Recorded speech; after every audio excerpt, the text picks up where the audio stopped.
And now, it's time for another Dice Tower review with Ryan Metzler.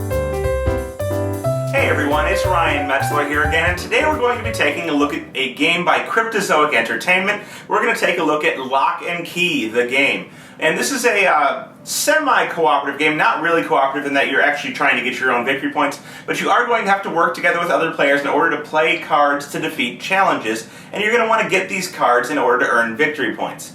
There's a little bit of a strategy in whether you want to play cards or you want to kind of bluff, or you just want to wait off and draw some more cards. But before we get too much into that, why don't we take a look at how this game plays, what you get in the box, and then I'll come back here and give you some final opinions on it. So here you can see the contents of Locke and Key, the game. And what you're looking at here is several decks of cards, a start player token, which is in the form of a lock, and then you have this cardboard standee up, which comes with all of Croptozoic's games. This one says Locke and Key on it and has the manner from the graphic novel. But this serves no purpose, so let's set it aside. In addition to your start player marker, you're going to have the main deck of cards, which are going to be the cards that players will have in their hands. You're going to have what is called the challenge deck, and then you're going to have a deck of keys.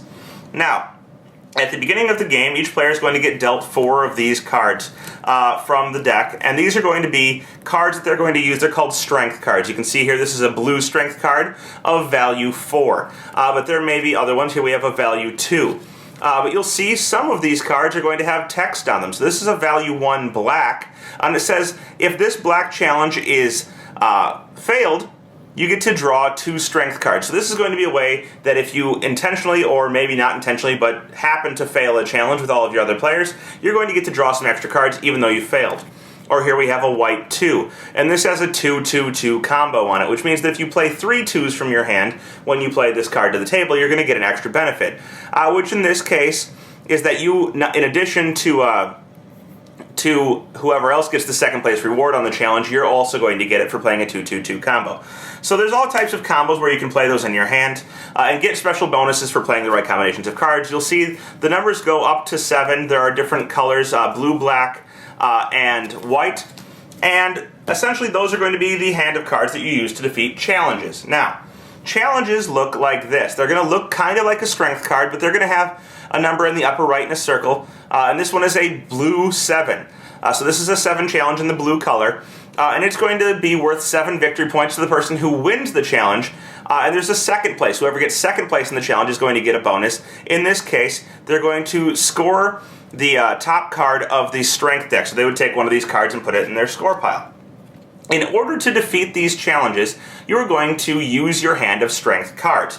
So this would be out on the table. It would be a 7 challenge, and each player in turn order, starting with whoever has the lock, is going to have the choice of doing one of several things on their turn. There's really 3 options. First, they may play strength cards from their hand to the table in order to contribute to this challenge. And they're going to be usually playing these cards face down unless one of the effects of the card says to play it face up.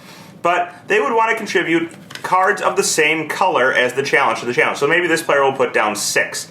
They put them face down.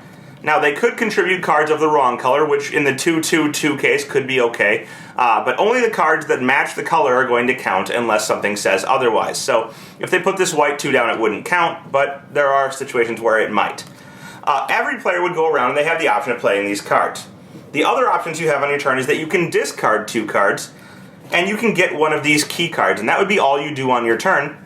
But these key cards are going to alter gameplay. So we see here, we have the Angel Key. This is a reusable key, it says so on it.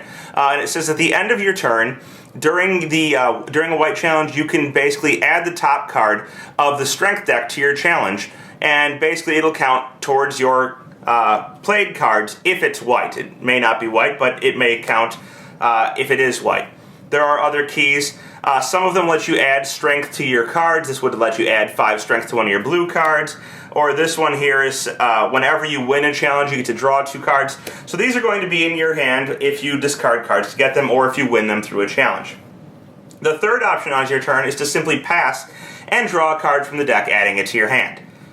After everyone has gone around and either played cards to the table, drawn, or discarded to get a key, you're going to reveal all of the cards that are face down. So let's say that players had played these. One player played a 4 and a 2, and let's say another player played a 2, and everyone else decided to either pass or take a key. Well, it adds up to 4, 6, 8. So we have 8, and the challenge is 7. The challenge is defeated. And in this case, the 6th player gets first place. They would take this card, adding it to their score pile. And the second place player is going to get the benefit on the second place spot of the card, which in this case was that they get to score the top card of the deck, and they'd take this and put it in their score pile. You're going to go around until you finish this deck, and there's going to be a set point where there's an end game card that's going to be shuffled in. It says game over, and you would end right then. When you get to the end of the game, you're going to check and see whoever has the most points in their score piles, so you would add up all of the points in the score piles. This card's worth 3, this one that the person just won is worth 7, and whoever has the most points is going to be the winner. And there you have Lock and Key, a 3 to 6 player game, and semi-cooperative. I'm sure you just saw that in the mechanics.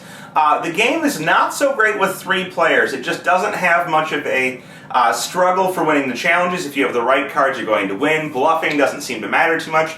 But the more players you get, the more interesting the game is. And so with a maximum number of 6 players, although I didn't have a chance to play with 6 players, I think you'd be having a really interesting game with some give and take. And just a lot of fun all around. So if you like games that will accommodate up to 6 players, if you like card games, and you like a semi-cooperative with a little bit of a, not necessarily take that, but a surprise aspect, check out Lock and Key by Croptozoic Entertainment. A very fun game, if not one that is the most strategic. Thanks so much for watching the Dice Tower videos. Find more great videos and reviews, as well as our top-rated audio podcast at Dicetower.com. You can also find the latest board game news at Dicetowernews.com. I'm Eric Summerer, and you've been watching The Dice Tower. The Dice Tower is sponsored by Fun Again Games, the world's best game source. Fun Again Games has over 5,000 games available. Check them out at funagain.com.